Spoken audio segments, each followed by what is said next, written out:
Good morning. So meron po tayong dala dito na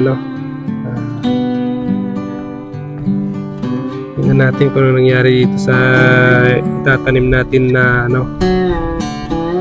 na chestnuts. Hindi natin mabuksan itong ubo na yung susi. So ito farmers, yung chestnut po natin tatanim. Nako, sinako po mga farmers. Yan, na po, inabas natin. Wala, nangyari. Oh, nabali. Okay pa kaya to? Tatanim natin. So update po sa ating mais po nasa 1 week na po to mula po nung nabunuhan mahigit dahil ulan ng ulan, sakto po yung kanyang pag-abono. Kaya lang po mga farmers, kung mapapansin nyo po talagang hindi maganda yung tubo po niya dun sa kabila. So dito maganda po dito kasi dapat ganito na po kalalaki ang mga yon, pero maliliit pa mga farmers. So kita nyo naman kahit malayo papansin nyo. Pero dun sa mga part niya na yung gewang-gewang po na yung bundok ay maganda po yung tayo po ng mais, kumbaga yung daanan po ng mga tubig. So dito dapat ganito na po mga farmers sana. So lalaki po ito po yung inuna nating inabunuhan.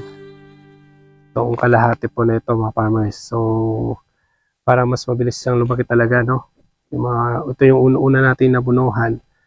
At makita nyo naman maganda pero meron po siyang uod. So dun sa may research ako kahapon dun sa kung bakit nagkakaroon po ng ng uod.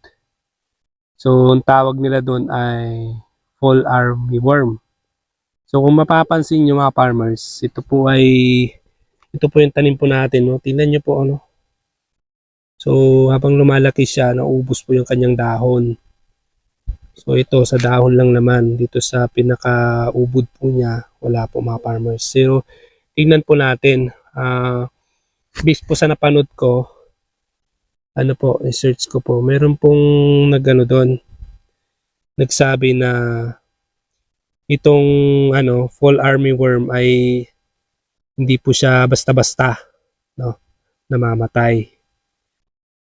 So try natin kumuha sample ng uod. So ito tinanggal na natin, pinutulan natin mga farmers. Ito po yung tanim natin talaga hindi na ako manghihinayang to kasi tingnan nyo naman, grabe pong ginawa po ng uod po na yun fall armyworm. So ang una niyang tinitira talaga dito, hindi po siya sa labas po naka-stay. Kung mapapansin nyo, yung paglaki po ng kanyang mga dahon ay marami na siyang butas. So dito po siya sa ubod po niya pinakagitna po niya. Habang lumalaki po yung dahon, doon po siya kumakain. So mapansin nyo po ito, kita nyo po mayroon po sa loob talaga. Ayan. So tatanggalin natin, titignan natin talaga kung tama yung sinabi po ng ating napanood na nagsabi nito. So sa pagse-search po natin mga farmers ng pag-alaga po ng mais po, marami tayong natututunan. So yung kalaman po natin ay basic lang po hindi tayo talaga yung expert sa pagtatanim ng mais. Meron din po sa palay. Pero based sa ating mga experience, siyempre may mga gamot tayong bago nakikilala, o may mga kaparmers tayong tumutulong sa pagkuhan po ng mga palay tsaka mais. So doon po tayo natututo mga farmers. Ayan, kita nyo na po mga farmers, yan po kalaki po ng uod po niya. So try po natin na tignan ayan kita nyo na po yan focus po natin na yan, kita nyo po mga farmers, yan po yung uod po niya. Sabi nung napanood po natin ay hindi basta-basta namamatay.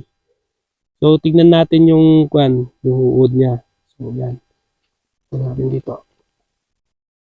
Lagyan natin na ganyan. Palabasin po natin. So, ayan o. So, ito po yung uod po niya. Ayan. So, sinadya ko ng pinutol tong mais. Ito itanim po natin. At hindi naman na to makakapag maganda yung paglaki po nito. So, ito mga farmers, yan. Yan po yung uod. So, ang gagawin po natin yan, tignan po natin yung sinabi po niya na hindi siya madaling mamatay. So, itry po natin na anuhin. Hindi siya daw basta-basta nahati eh. Which is true, no? Hindi siya pag ginanon mo, hindi siya mamamatay, hindi siya maano kagad, mahati. Ayan, no? So, ibig sabihin, matibay talaga yung kwan nito, yung skin niya. No? Hindi siya maano eh. Hindi siya basta-basta eh. Kapag inano mo na ganyan, mamamatay kagad, oh. Oh, hindi, oh. O yan, oh. Buo pa rin, oh. Buo pa rin yung katawan po niya, farmers. So, yan. Ang ginawa niya, kinain niya talaga tong ano, tong tanim po natin, oh. Wala siyang ano. Nandun sa pinakaubod ng ano, nung mais, yan. Yan po siya nakatira. So, kakainin niya lahat ng labas na dahon dyan. Na bagong dahon. So, ito, hindi na siya makapagbunga, makapagpalaki ng bunga dahil sa uod na ito. Yan. Legit nga mga farmers, tama po yung nabanggit po niya. Hindi po basta-basta na ano, kung talagang i-ano mo na talagang makukal naman. So mga farmers, sa napanood ko po na yun, at meron po siya nabanggit tungkol po sa refuge na sa isang bag po ng 10 kilos po na tinatanim po natin na mais po ay meron po siyang refuge po doon na 2%. So yung 2% po na yun po yung mga natatanim po din po natin. So yun ay sabi sa pag-aaral po ng ano ng mga pagtatanim po ng mais. Yun po yung madali pong dapuan po ng mga ano ng mga uod. So itong pinapakita ko po dito ay ito po yung mga magaganda po yung kanyang mga dahon. Kita niyo po mula pa lang po sa pag-start po ng kanyang dahon sa baba, makita nyo, maganda na po yan habang lumalaki. Pero once na napasok po kasi ng uod po yan, ng tinasabi nilang FAW, yung fall army worm, is wala na. Doon na siya mag-i-stay. May nagkita ko sa inyo kanina, habang lumalaki nga siya yung mais, pero hindi maganda kasi nga may uod doon sa pinakaubod po niya. So lahat po ng bagong dahon po na lalabas ay kakainin po niya mga farmers. So doon po sa sinasabi ng refuge ay yun po yung dapat na pinupuntan po ng mga worm. Kasi sabi nila ito pong mga mais po na tinatanim ay ano po to, meron pong gamot na nilalagay para po hindi po siya madali pong kapitan po ng uod o anuman habang lumalaki po siya. Pero ganun pa man din, based sa experience ko, kahit na ganun ang ginawa po di pa rin po maiwasan kasi makita niyo po meron po mga tinadapuan talaga na may uod. So yung mga tabi niya wala naman po. So yun po mga farmers. And dito dapat po ay sprayan po mga farmers. So dito sa bisa na po hindi na binanggit kung ano po yung mga ginagamit sa pang uod mga farmers.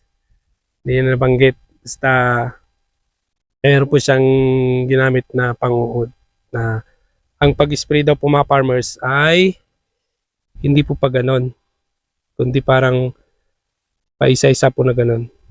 Kumbaga, ang uod naman kasi po wala po dun sa dahon nabanggit ko na kanina po ang uod po nandito. So pag ganon po dapat mga farmers. So yan, pag ganon po yung pag-spray niya.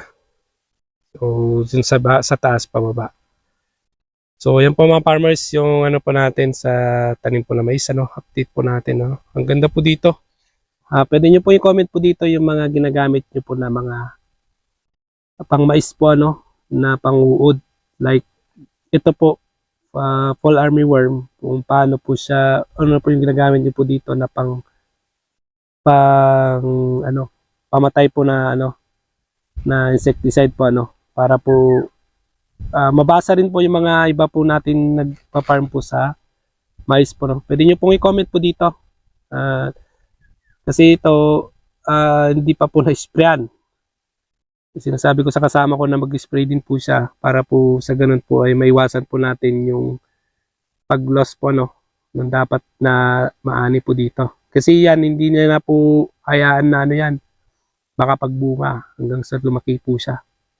Lalo na ngayon, tag-ulan po no, mga farmers. So, shoutout po sa lahat po ng mga farmers sa buong Pilipinas, sa mga mamais at takapalay. So, ayan, hanggang dito na lang po mga farmers at magtatanim na ako ng cheese nuts ngayon. Sakaling maayos pa yung itatanim ko kasi nabali ba. So, ayan mga farmers, hanggang sa muli po. Maraming salamat. Bye-bye.